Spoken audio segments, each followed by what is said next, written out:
Fala pessoal, tudo bem? Meu nome é Herbert, bem-vindos a mais um Resenha de Minuto. E hoje eu quero conversar com vocês um pouquinho sobre o novo documentário em minissérie da Netflix chamado Jeffrey Epstein, Poder e Perversão.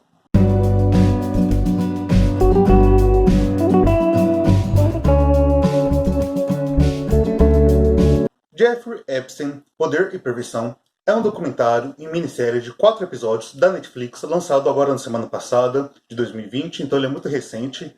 E aqui ele vai nos contar a história desse homem que está no título do filme, o Jeffrey Epstein.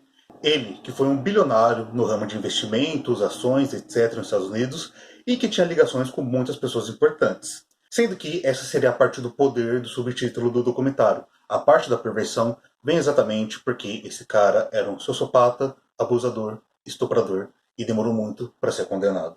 Sendo assim, antes de dar uma sinopse sobre toda essa história, eu gostaria de dizer que o documentário acaba tratando sobre esses temas, que são temas muitas vezes sensíveis para algumas pessoas que já tiveram experiências ruins relacionadas a abuso. Então, não é um documentário fácil de se assistir porque não tem nada gráfico, mas tem descrições sobre o que aconteceu, a gente vê as vítimas falando e aí também a gente vê elas ficando emocionadas com o assunto e esse tipo de coisa.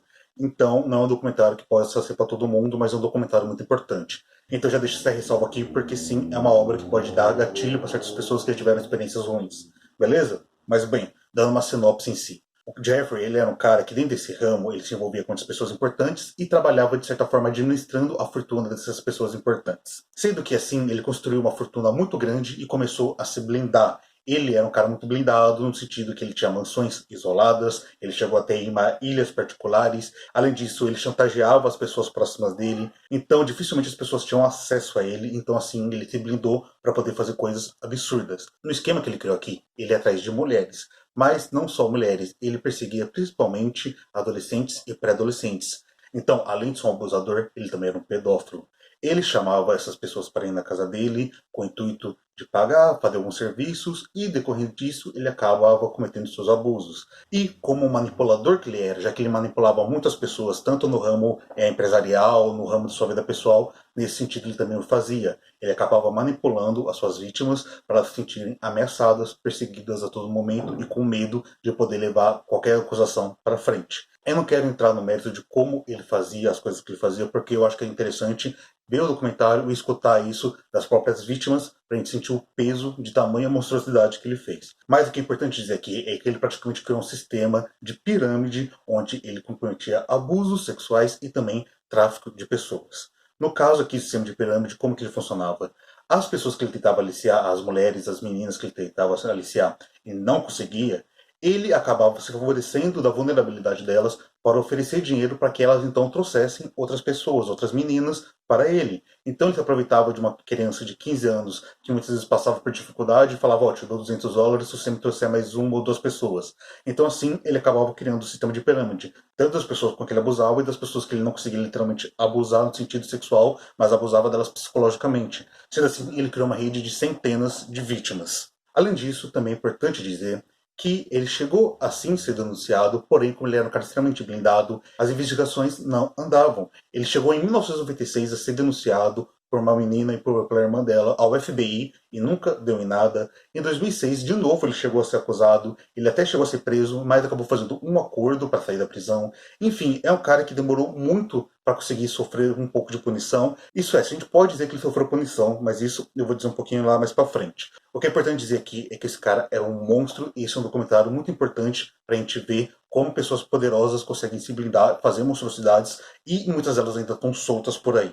Mas antes de prosseguir, eu gostaria de pedir para vocês, por favor, se estiverem gostando, se inscrevam no canal, deixa o like, comente, compartilhe, porque isso me ajuda demais e faz o Resenha de Minuto crescer na plataforma. Beleza? Bom, tendo dado essa sinopse do que é o documentário, aqui eu quero tratar um pouquinho sobre esses temas que ele aborda. Vamos lá.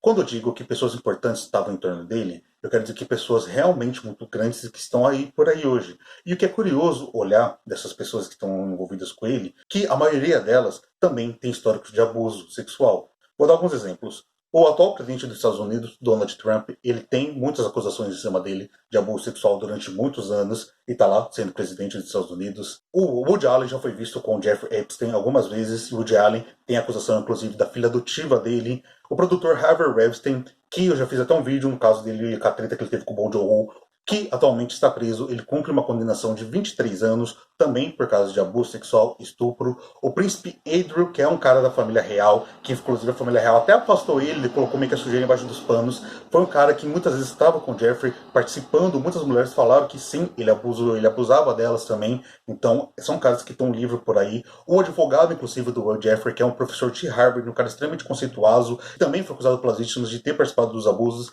também está aí livre, sendo professor em Harvard, escrevendo os livros dele, ganhando dinheiro.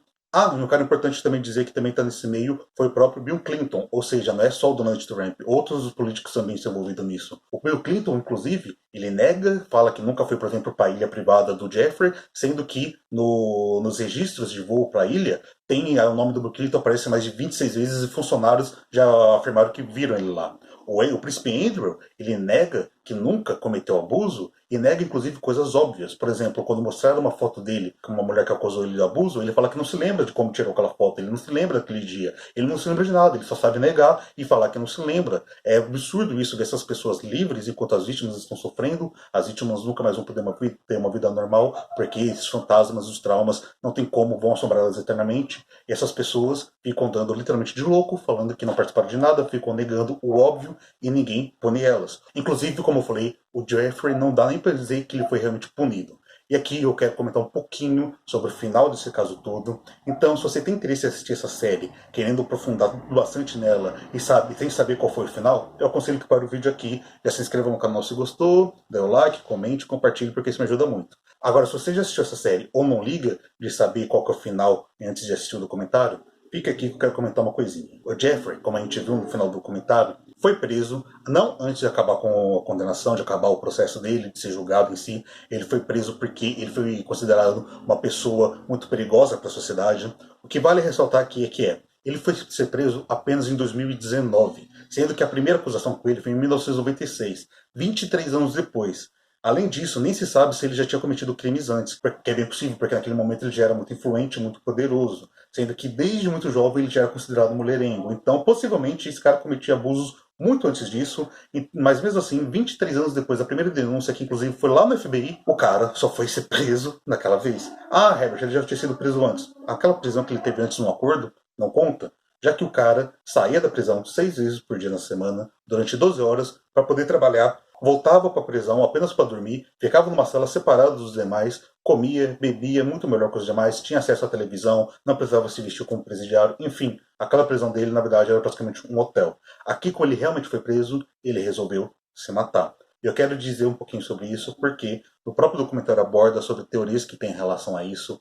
Um cara que foi contratado pelo próprio irmão do Jeffrey para analisar a parte do suicídio, porque o próprio irmão dele não acreditava nisso, analisou e diz que a forma como o pescoço dele fraturou, que ele teria se enforcado, esse tipo de coisa, não condiz com o suicídio, condiz com alguém tendo matado ele, ou seja, um homicídio. Ele não nega que pode acontecer aquelas fraturas, mas que é extremamente raro.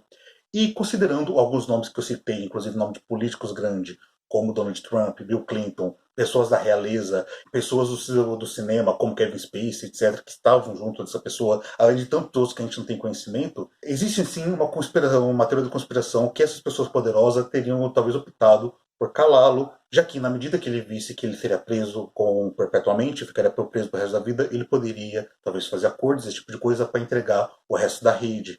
Então, eu acho que sim, se fosse perguntar para mim, a minha opinião, eu não acredito no suicídio dele. Eu acho que talvez tenha sido uma morte encomendada, até pelos diversos furos em relação à segurança do presídio que eles citam. Falaram que as câmeras de segurança estavam desligadas e todo esse tipo de coisa, mas é algo que fica no ar. Comenta aqui, inclusive, o que você achou sobre esse final em relação ao fim dele e tudo o que aconteceu. Até porque esse fim dele, ele ainda deu um jeito de prejudicar a indenização das vítimas, o que mostra como ele era uma pessoa totalmente monstruosa, sem empatia, sem capacidade de sentir remorso por tudo que ele fez.